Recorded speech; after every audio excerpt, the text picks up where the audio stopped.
But interesting tangent here to that, because you just said something. You said almost memorize it. Yeah. Can you think of a biblical example of a man memorizing his speech before he gave it? Memorizing his pattern. It seems like you asked me this not too long ago. Oh, really? It seems like it. So that's a good thing about me having a bad memory, is that things can just be new to me. Yeah, I was just getting ready to say, but I can't remember.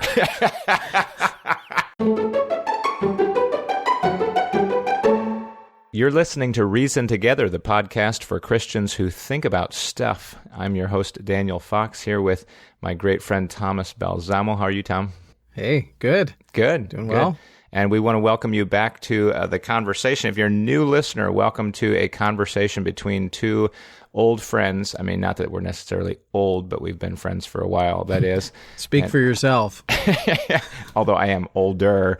And so we enjoy hashing out things that sometimes even seem simple, or maybe at initial asking almost seem like, I wouldn't say silly, but silly.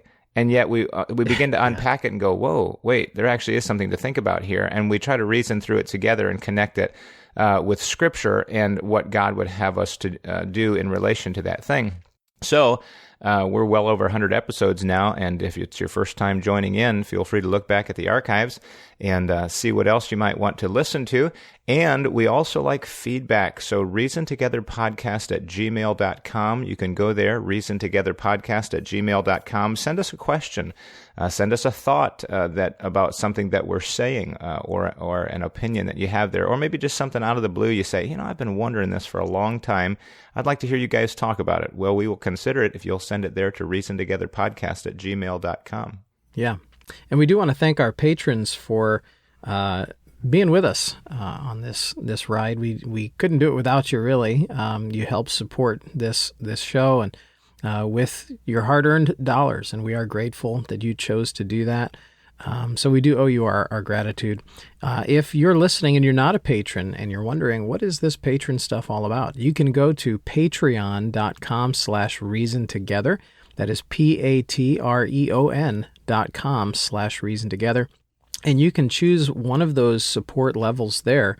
And really as much or as little as you like. You can customize a support level. It's entirely up to you. As little as $1 per episode, if that's what you'd like to do. And there are certain perks that come along with being a supporter of the podcast. You can read about those over there at patreon.com/reasontogether. And I'm looking forward to the conversation again today. But I want to start off, Tom, by saying just something about a book I've been reading recently. I believe it's, what's the title? The God You May Not Know, something like that, I think, by David Jeremiah. But he's basically going through various attributes of God, the holiness of God, the eternality of God, and he's going to go through several. And so it's a neat, it's just a neat read in that way to just think more about God. And the recent one that really just I thought, well, that's really neat, was the eternality of God. Because we're like, yeah, right, it's God, right, self-existent, He's God, right? That'll break your brain. Right, yeah. But to think about how that is woven into the statements of Scripture, when he says, the eternal God is thy refuge, and underneath are the everlasting arms, or where he's called, unto the King eternal, immortal, invisible. That's significant. And he mentions how basically our doctrines all rest on that. When you think about even our eternal life, that here's a God who can offer you eternal life because he himself is eternal. Yeah. And so anyway, that's just been neat in the last few days as I've read that in a book that I'm working on right now. Just it's something that you say, kind of like, but then when you really bring it down, oh wow, that really is special. Yeah, sure. Well, I mean, without it, it kind of breaks cause and effect, doesn't it? Because if God is not eternal, then something existed before him. Yeah, good point. And in a sense would imply something caused him, and that just messes everything up. Right. And if take it the other direction, that he wouldn't last forever, then how can he offer us a forever with him or in peace? Yeah. And, it just... has to have that overarching concept of not just an almighty God, but an eternal God. Yeah. Well, I think the psalmist said it well. which I forget the exact reference, but he concluded by saying, "From everlasting to everlasting, thou art God." Yes, that's Covered both ends of it there. That's right. to one end, to on the other end, like trying to think about it, like I can't. Yeah, that's funny. That would be a funny exercise, is to get people to try to write down how they feel when they try to think of eternity. Like I gets to a certain point and just like short circuits and scribble. Like I just can't function at that point. If you're listening and you try to sit down and think about the eternality of God, send us a quick email at reasontogetherpodcast@gmail.com and give us the most entertaining description of how your brain is breaking at that moment. Yeah. Without emojis, because I know what emoji you'd use. Yes. And maybe we'll read them on an episode. That'd be fun. Yes. All right. So where do you want to start with our questions today? Okay. This one here, I was thinking about this week. I don't know what made it come to the top of my mind, but should a Christian employee ever ask their employer for a raise? It is something that we know is acceptable to do in the workforce in an appropriate way. Yeah, it's almost like assumed, like I'll teach you how to do this because this is something you should do. Yeah, and now I would venture a guess that the vast majority of people, saved or unsaved, have never done this or rarely do this, to actually ask their employer for a raise. Because you are kind of, in a way, presuming that you're worth it. You are kind of presuming that you have earned that. And I wonder how that factors in to the Christian's mentality of humility, that I shouldn't be a person who views myself as more or less worth it. But presuming I've had a good testimony at my job and that I have outworked everyone, that I have produced better quality results than anyone, is there an appropriate way to ask your employer for a raise? Or does that in every scenario look like you're discontent and self-serving? Should we just let the Lord settle it? No, I think there's a place. Now, it's funny because if I was on the other side of the argument, I would say, well, yeah, Jesus said to the soldiers, it was John the Baptist, when he was preaching in the wilderness and said, be content with your wages. With your wages. Like, yeah, there you go. That's what I'm saying. But but going back to the humility thing, that to me certainly doesn't militate against asking for a raise, because the concept of humility is understanding yourself correctly, not thinking of yourself lowly, I think. And so for a worker to say, no, I have an accurate perception of myself that I am a good worker and I'm doing a great job, and I am. It wouldn't be out of line for me to ask for more. Now, of course, his response, if they say, no, I can't do that, his response has to be godly and right. But to recognize, to be able to properly evaluate his own worth in the workplace, I think is consistent with humility. So if it's just, I want more money, or it's just, but if it's basically saying, no, I think I'm judging by what I'm seeing and what I, understand the company can do, and I'm going to ask for more, and I'm going to do it in the right spirit and approach them in the correct way. There's even a proper, I'm sure, a humility in the way that you approach them. There's similar to years ago, a man developed what was called the art of appeal, and it'd be similar to that in the way that you approach someone. And how you ask it. I think there'd be a place for it. What's your take on it? Well, I'm like you. I'm not against it. I think there is an appropriate way to do it. My concern with the whole thing is that you can never fully manage someone else's perceptions.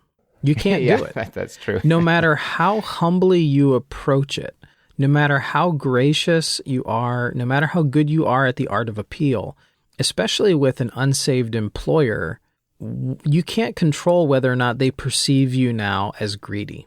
So it's like at a certain point, I'm not responsible for how they perceived a thing. Yes, right. So if they perceived my request as greedy, despite me doing everything right, I can't control that. But if that's a risk that's on the table, am I being unwise as a Christian to risk losing my testimony if they perceive it the wrong way? Well, I'll throw another thought in there too. Is if it's just like I plan to stay in this job forever, but I just like some more money out of it. Right. That I'm not going to say it's wrong, but it gives you maybe less leverage in a sense. Where when I was in high school, right at the end of high school, I worked at one place, and I spoke to the boss and said I would like to work here, but my brother and sister make yada yada over at this factory over here, and so I think I was throwing out that I could go over there and make more, and I am going to college, and she went boom, and she gave me a raise like quite a significant raise. And it wasn't exactly what that other place would have paid me, but it was close enough that I said, yeah, I'll stay. Yeah. But it was not that it was necessarily like a manipulative pressure thing, like you better do this, but just to say, look, honestly, as I look at my options, I enjoy, or I know what I'm doing here, and it's not like I'm wanting to leave, but as I look at it, I've got bills to pay, and I'm considering something over here. Now, maybe in the bigger workplace, you might be able to tell me better on this. Maybe that's a bad idea because it looks like you're looking, and maybe some places would just get rid of you. Well, yeah, and that's certainly a risk. But in a larger workplace, you have to really make sure you stand out before you ever ask such a thing.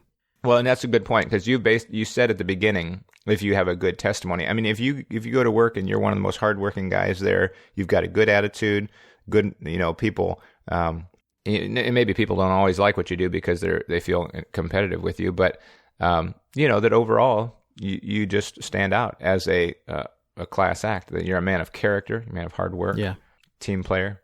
Yeah, and admittedly, that's easier to do in 2021. than it ever has been in history. Yes. I mean, it doesn't take a lot of effort these days to stand out as a hardworking person who produces a quality effort at their job. And some jobs, it's almost. I don't want to say it's almost effortless because that kind of is contradictory to what I'm saying, but it's very little effort required to stand out amongst the average employee these days. Right. And unfortunately, in some cases, it's you showing up to work, sober every day on time, and not mouthing off to the boss or whatever. So you just have decent. But then if you get in there and you work hard, and I remember reading something that seems like years ago, and I couldn't tell you where, but there is something to making, if I put it this way, making yourself indispensable. That I show up early and I stay late. Now, you can't necessarily use this dynamic and everything, but I make myself so valuable to the company that they go, wow, he's really, he's really putting it in there. He's valuable to us. And when they see that value and they see your testimony, I would imagine that in certain circumstances, it could be appropriate to ask. Sure. Okay. Yeah, just make sure you think through how you ask it. Yeah. I would say to almost script it. I would say have it memorized and really think through about how to ask it in the right way, because you don't want to, though you can't fully manage their perceptions, you do want to be careful not to come across as greedy or maybe self-aggrandizing. So good. Be careful. Good, and I think you're right there. And think through not just your approach, but also your motivation, and think of as many factors as you can there. But interesting tangent here to that, because you just said something. You said almost memorize it. Yeah. Can you think of a biblical example of a man memorizing his speech before he gave it, memorizing his pattern? It seems like you asked me this not too long ago. Oh, really? It seems like it. So that's a good thing about me having a bad memory, is that things can just be new to me. I was just getting ready to say, but I can't remember. And that's what's even better about both of us having a bad Yeah. Off So the if you top want of to my answer head, I that can't question, think go of back it. 5 episodes. And, no, what's that? Yeah, I can't think of it off the top of my No, head. the one as you said that, the thought came to my mind about the prodigal son who said, "I'll go to my father and I'll say, Father, I have sinned in thy sight, and I'm no longer worthy to be called thy son." And so he plays out in his mind, this is what I'm going to say. And then you see it play out. He's coming down the road. The father comes up to him, and he begins to say that exact thing until the father cuts him off, I think. But it's really interesting that it's not just, I'm going to go to dad and we're going to have a talk. No, I'm going to go to dad and I'm going to say, I am no longer, and I think, anyway, it's just interesting where that conversation could go. In the realm of, and in the prodigal son story there, that was an apology, wasn't it? I mean, it was a confession. And I coach my kids, this is what a proper apology looks like. To walk up to the other one and kind of glance over them with this somber face and go, sorry, no, that's not good enough. You say, I say, for what? Sorry, Dad, for what? Yeah. I'm sorry that I didn't listen to what you were saying and I was foolish and whatever. Own up to what you did and admit it. So there's something to learning how to script it. Right. In our house, we call it an expected apology when someone just comes up and says, sorry. That's the expected apology. That's what we call it here. But like you, we do the same thing. We say, listen, if you're going to apologize to someone, what are you sorry for? And I often go as far as saying, why are you sorry for it? Explain why that was a bad idea. Tell me, talk to me, communicate is what I'll say. Communicate. Why was that a bad idea? Yes. Yeah. And we're trying to get down to the root of the sin itself in the apologies that we try to teach. Yes. Right. I think of like another area of scripting, and it's not an absolute script so much, but for me, maybe it's my personality, but I feel like I just really want to, get a really good handle on exactly what to say when it comes to the gospel. I was reading a book recently, and the guy got into the gospel, and I thought, okay, that's okay, but we're talking about a professional. You know what I mean? If you're gonna, become good at sharing the gospel, yes, you want to have a heart for people or whatever, but you also need to know how to communicate, how to articulate it, and that may mean write it down. And now maybe there's 7 different ways that you want to share the gospel, depending on where the person starts at or whatever. But the certain components of the gospel, how do you want to say why Jesus died? How do you want to verbalize the place in which people stand in relation to God? Are you going to say you're lost? Are you going to say you're alienated from Him? Are you going to say that you're a rebel? Or are you going to say simply that you're a sinner? Or are you just going to say God loves you so much and wants to give you something, won't you take it? Or what are you going to say? And so instead of just fumbling over it every time, maybe begin to think through, how do I word this thing? And that's kind of going back to that scripting thing. Yeah. So anyway, interesting thought. That wasn't on our list, but no. Well, what else is on our list here? Okay.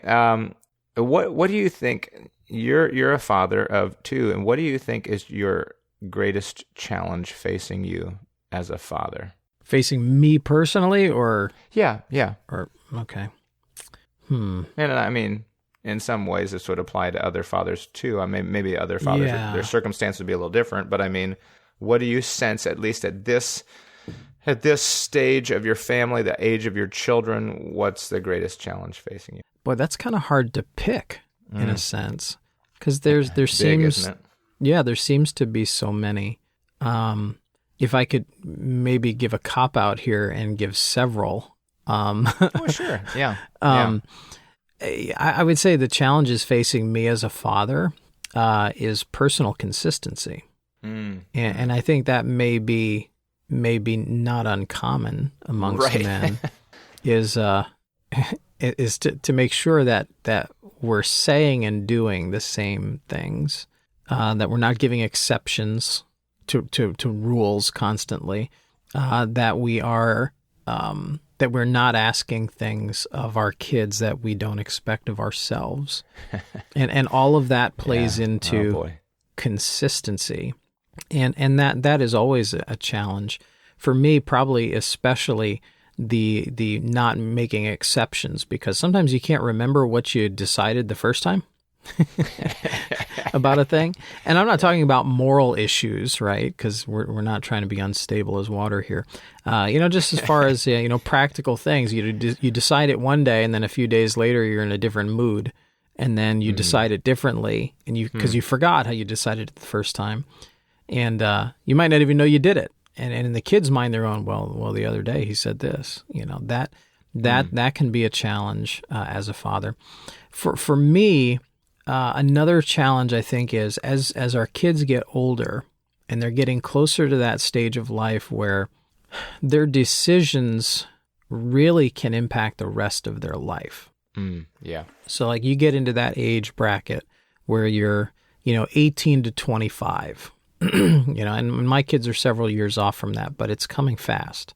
That space of life right there is kind of like if you're ever driving through the Midwest, right, on a long trip, and I'm thinking of Highway 55 in Illinois. It's just like a straight, flat, level, boring, easy drive. Yeah. And then suddenly you come up, let's say you come up on Springfield, right? Right?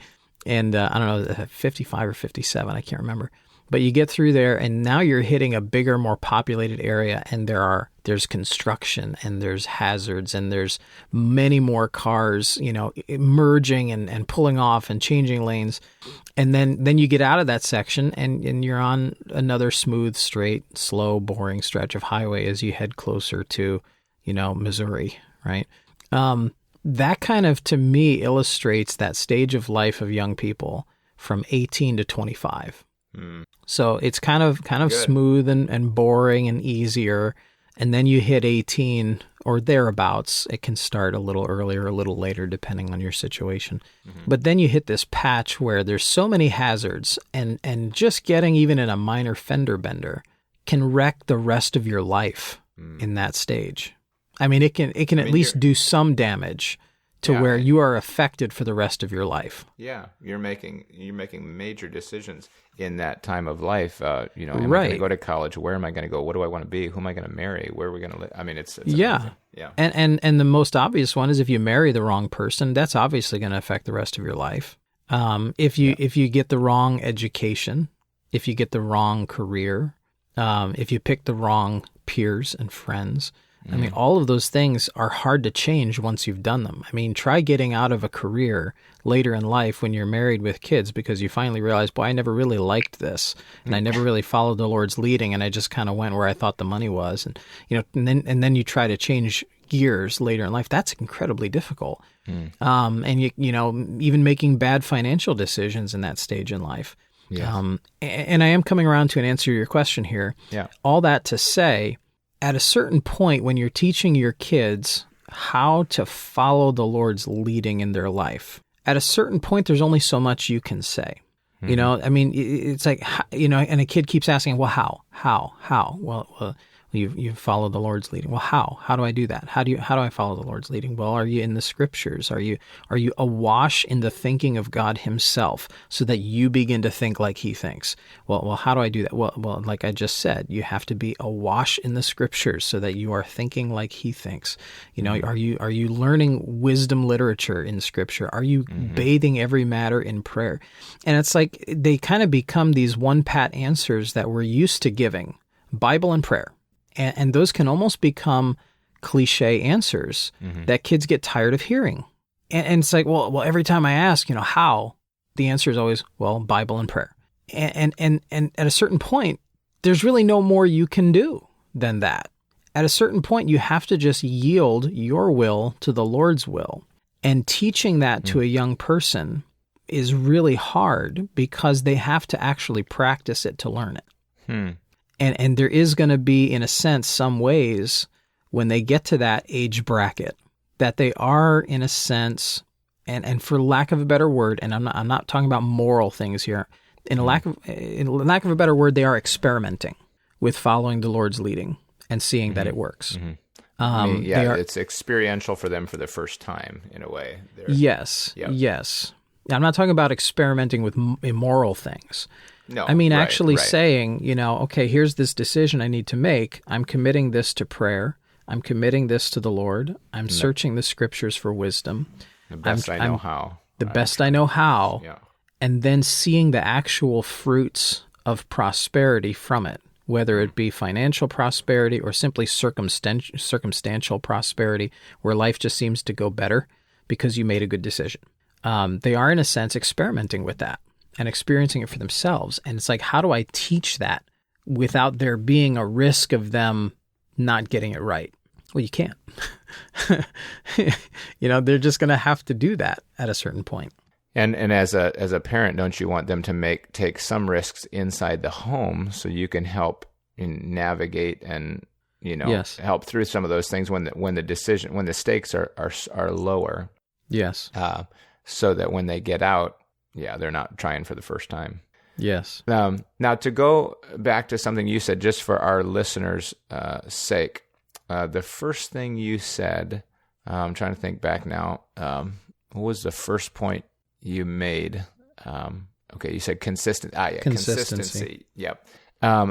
That I think you believe, that parenting is spirit-led too, and that it's not just about cookie-cutter approach to every child. So Right. when you say consistency and you say no exceptions, you're not saying that it's just cut and dried, we fit into this legal code, that there are No. times when you're going to flex and you're going to understand the person, you're going to spend more time to develop. But Right. I can understand what you're saying too, I think, but just Yeah. for the sake of our listeners too, to say, I know that's not what you're saying to an extreme.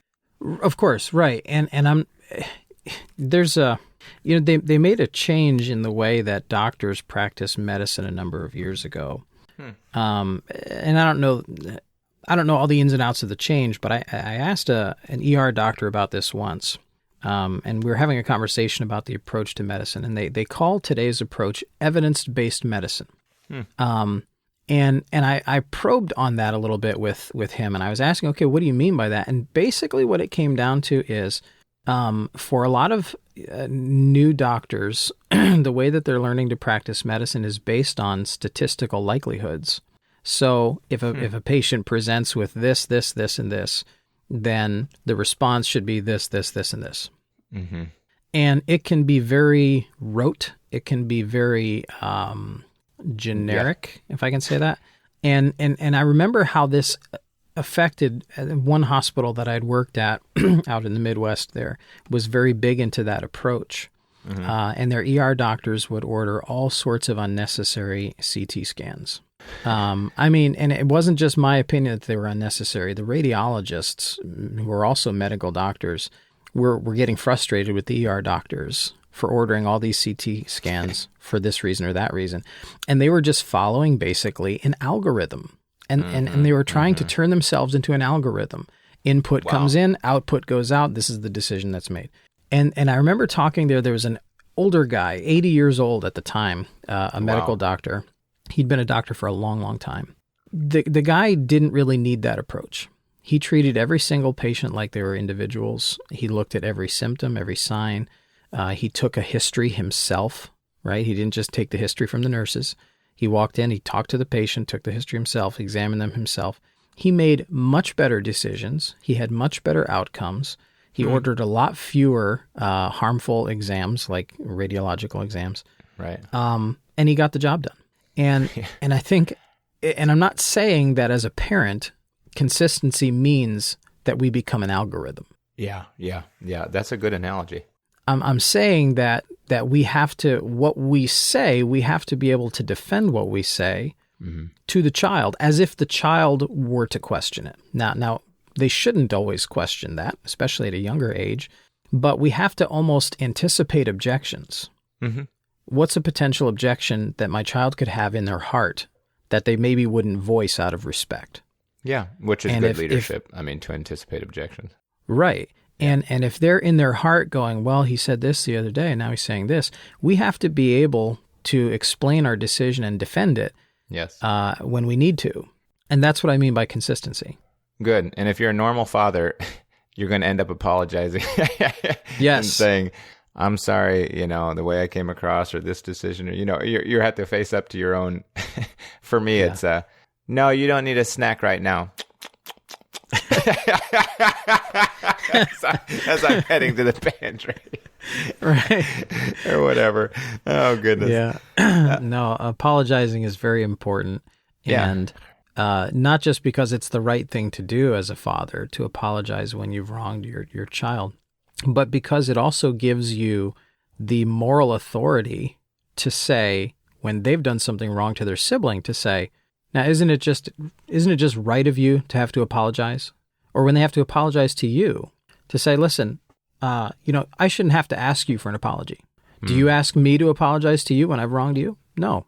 Right. And they have that example. You've shown them by example. Right. And thus you have the moral authority to teach proper apology by doing it yourself. Good. And I think there's a biblical example of the opposite of that as well, where someone commits a sin and then maybe feels that he can't rebuke his son for the similar sin, in David and Amnon. Yep. Now that we're sort of guessing there, but does the text actually say that he didn't rebuke Amnon because of his sin with Bathsheba? I'm sure it doesn't. I don't know that it does. But anyway, it's interesting how you used that. I thought that was a great analogy about, things are kind of moving along smoothly until you get to a city. And you think about a new driver. I've got a new driver in the home. And right now, if you can get on an open road, great. Because it's just, I think, the comfort of being behind the wheel, the foot on the gas. What does it feel like to handle this thing, this moving object? And then eventually, okay, there's a car coming. We need to turn on the turn signal, check the mirrors, switch lanes, each thing in its time. So before you throw them into a traffic jam in the middle of Springfield and construction, they've really got to they've got to be comfortable with what they're driving already. But Jim Berg, in his book Changed into His Image, uses a similar analogy regarding wisdom. And the point he's making is that wisdom isn't being able to understand everything. For instance, like, I know why that truck is stopped in my lane. I know why that lane's being cut off. I know why there's a whatever. It's knowing what to do in the moment to get myself safely where I'm going, basically. Right. I need to have wisdom in the moment to know what to do about what's facing me right now. How do I safely switch lanes and get to where I need to be safely so that the trip can continue and I don't end up in a ditch or smashed into another car? Right. And so, as you said, reading the wisdom literature and just getting that God wisdom, and I say God wisdom because it is literally given from Him. He is the source of wisdom. It's in His revealed word. Getting them programmed with, this is how God thinks. This is His priority structure. This is the decisions He wants you to make. And it's so practical. Finances, friends, acquaintances, and just your speech, things like that in the book of Proverbs, but giving you that navigational ability on the ground, not to understand everything in life, but to understand what to do in this moment with what's facing me. That was a good analogy that you mentioned there. For me, I thought of a kind of a two-pronged thing. It was, my greatest challenges facing me as a father would be probably, number one, mitigating the greatest threat to my children, and that would be preservationally. So what is their greatest threat? Well, for my boys, I think purity. They need to stay pure. They need to have a good thought life. So how can I help them, in that way? And that's helping to mitigate something that could harm them. And for the girls, that need may be different as far as what's the greatest threat facing them, but it's still looking out for their safety and protecting them, and yet on the other side, asking what's the most important thing they need to see or learn. Not just how do I keep them from certain things, but now how do I build into them certain things? And that's preparation. So it's kind of a preservation, preparation, two-pronged thing there. But how do I build into them? And what I want to build in, one of the, I would say, maybe this is somewhat general, but generally building into my children is an understanding of loving ministry, if you will, making it real. Put it that way, making life for Christ real, and that can be done differently. You know, I can involve them in my ministry. We can be a grateful family. We can, do this and that. But yeah, getting them to just, it's not about just living. It's not about us having our family time and just relaxing all the time and having everything that's comfortable to us. But what do we like doing? You know, how are we looking out to serve other people? How do we best please Christ? How do we, think like he would think and have his priorities? And so, building into them that whole framework so that, because like you say, in this age, they're going to start making some big decisions. And if they don't have that lookout now to say, well, what does God want? What would make my life valuable? And eternity is coming. And how do I take these steps, in a wise way? If I've just mitigated threats and kept them from things, but not filled them and built them, then they're still kind of hollow people walking into a circumstance, and they're going to make decisions that benefit themselves, right. on a material or whatever level. Right. Yeah. Yeah. How would you describe? You use the phrase "making it real." Yeah. Explain that. What do you mean by real, and how do you make it real? Good. I'm glad that you asked. If I could be a little technical for a minute, when you talk about the real, you're talking about reality, and reality is truth, or to say it opposite, truth is reality, and reality is found in God, and so everybody who tries to live, at odds with the way that God has designed things, or the world, or with His priorities or His perspective, His revelation of what the world is, and how, and where it's going, and things like that, and what actions lead to what consequences. They're trying to live in an alternate reality, or a false reality, and then they keep colliding with objects in reality and not understanding what's going on. So when I say make it real, I guess number one would be to live in light of reality, what actually is real, and not try to superimpose our own comfort as a reality over that. But just in that, I guess I would say making ministry something that we do and that we're a part of. As a family, we're involved in this together. We look out. And I'm not saying we do this as well as we should or that we're perfect, but I mean, you can look out for other people, or you have an eye to someone else's need or to their grief. And that's intertwined with your life. Part of making this real, I would say, it may sound strange at first, is going to funerals and taking your kid up to the casket. Don't shield them from death. Right. Especially the death of a relative, say, she died, she no longer lives here, and we're all going to, and expose them to that thought, that, because that's really important, that this that we know right now is going to end someday. And anyway, so you have that in mind, it's going to help. What's your thought? I was going to ask, are there aspects of ministry that you do not enjoy? I'm not. You don't need to tell me what they are necessarily. I'm just curious if there are aspects of ministry that you don't enjoy or that are taxing on you. Do your kids know that, or do you hide that? I'd say yes, no. I mean, are there aspects of my job description that I don't enjoy particularly? Yes. I wouldn't say that my children know that. You have to be careful about how you project ministry to the kids, especially. I would say when it comes to people, but anyway, so yeah.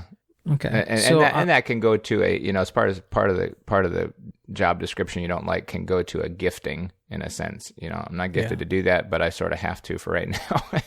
And what about like heartaches, like things that give you grief and heartache and maybe even frustration in the ministry? Is that something you hide? I would say to a point, and what I mean by that is this: they don't know, like my wife knows, how we ache maybe over the certain decisions or the lifestyle or the behavior of certain people, and our general thought. Almost nobody knows, what you think about everybody. And so generally you just present ministry in a positive light.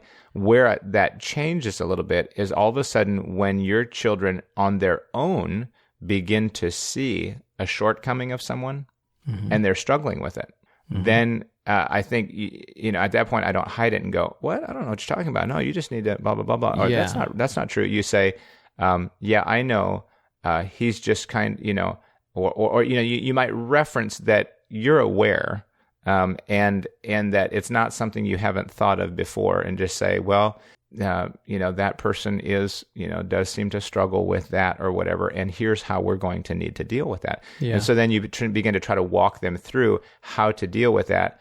You don't neglect it. So at that point, then they are kind of aware that, wait, this isn't all roses necessarily, but it's not until they come to a realization of it themselves by personal interaction. Yeah, and I think there's an important balance there, because we don't want to, go giving everyone's dirt to our children, and our kids would then know all Absolutely the skeletons people have in their closets. We don't want to do that.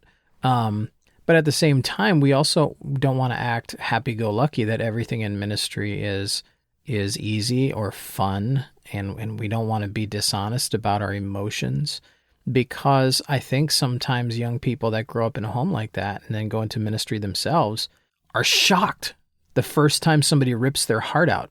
And they're shocked the first time that someone does something that attempts to slander you. They get shocked when things happen, and they're almost in shell shock, and they don't know what to do. But again, that doesn't mean we tell them everything, but I don't think we should tell them nothing. So you're saying that you might share that. I mean, give me an example of that. Like what you would share. Are you going to say people have hurt me in the past, but I just keep moving on, so they know that there were hurts, but you don't share the name, because from the outside they're going, yeah, Dad just kind of every day does this thing every week. He's preaching and so at least when they grow up, they'll say, Dad, whatever ministry held, if this was what ministry was like for him, he faced it every week, and he was so placid on the outside. I mean, so what's... Well, I don't know that naming names really all the time is great. Because how does a young kid handle the emotion of knowing that someone in the church is angry with their father? Right. For something their father didn't do. And do they have the maturity to be able to navigate all those emotions and things like that? Should they have to bear that burden? Right. No, they don't typically. But at the same time, insulating them entirely from that kind of dynamic, which certainly does sometimes happen in ministry, they're getting the wrong impression, and that's why, the whole phrase, there's joy in serving Jesus, in the song and everything. Mm-hmm. There is truth to that, but there needs to be a balanced truth in that, because sometimes there is hurt in serving Jesus, there is sacrifice in serving Jesus, and they need to see that their father can go through that and continue serving the Lord. I see what you're saying. They need to see that stick-to-itiveness in their father. Otherwise they'll grow up thinking, boy, I'll just go in ministry. It looks so easy. My dad's always so happy about everything all the time. They need to see that their father can overcome the emotions that seek to tear him down, the things that Satan would love to use to get him out of the ministry. They need to see that their father continues to push forward, dutifully serving the Lord, because that's what the Lord called him to do. To me, I would still going to go back to, I might expose them to those things as they recognize them. Otherwise, I don't really want them to necessarily be privy to my emotions on it. And unless they go, hey, that guy hasn't been showing up to church. Say, yeah, I know. I wish. Yeah, I've been visiting. I'm hoping he'll come. But and so they realize, oh man, Dad's been trying to work with that guy, and he's not coming to church. And so but not to kind of be forlorn when I get home and they be like, oh, what's the matter, Dad? Oh, people aren't, whatever. Well, you see, the thing is, though, the size of the church changes that dynamic. Because in a small church, kids notice everything. They notice everything. They can tell when someone hasn't been there. They can tell when someone walks in and they want to talk to their dad about something. They can tell, because it's all happening in the same room. Wow, that's interesting. So conversations in your home might look a little different than ones in mine, huh? They do. Wow. Yeah. So it's harder to. I see what you're saying. It's harder to hide that dynamic, and and especially when your church is small and the office is right there. right off the auditorium. And the person is people talking know 20 decibels louder than yes. Right. Well, but the kids, they see somebody come in and say, and they come and they do that close talk with the pastor where people can tell, and it's like they can tell they just whispered something to the pastor, and usually can we talk privately?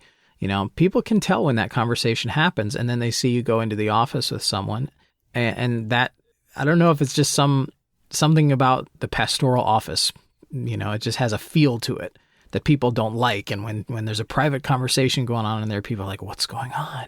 What's going on? And in a small church, you just can't hide that. Yeah. Interesting. Yeah. That's good to how easy is it to constantly think of things from our own take, our own circumstances. That's helpful to see the difference there. Wow. Well, we didn't get to one other question that we had here, but that's our time for the day. So we're going to have to let you go. And I thank you again for listening. And maybe you've got some thoughts on your own, or just like Tom's thought earlier on scripting, kind of jogged my thought on a different question. Maybe you've got another question just sprouted up and you want to share that with us. It's reasontogetherpodcast@gmail.com. We'd love to hear from you. Yeah, and if you sit down and try to think about the eternality of God, write us an email and tell us how it broke your brain, and make it as entertaining as possible. And maybe we'll read a few of those. I think that would be kind of a fun, lighthearted thing to do. Anyway, thank you for being along with us for this episode. We are encouraging balance, developing perspective, and connecting faith to practice. This is Reason Together.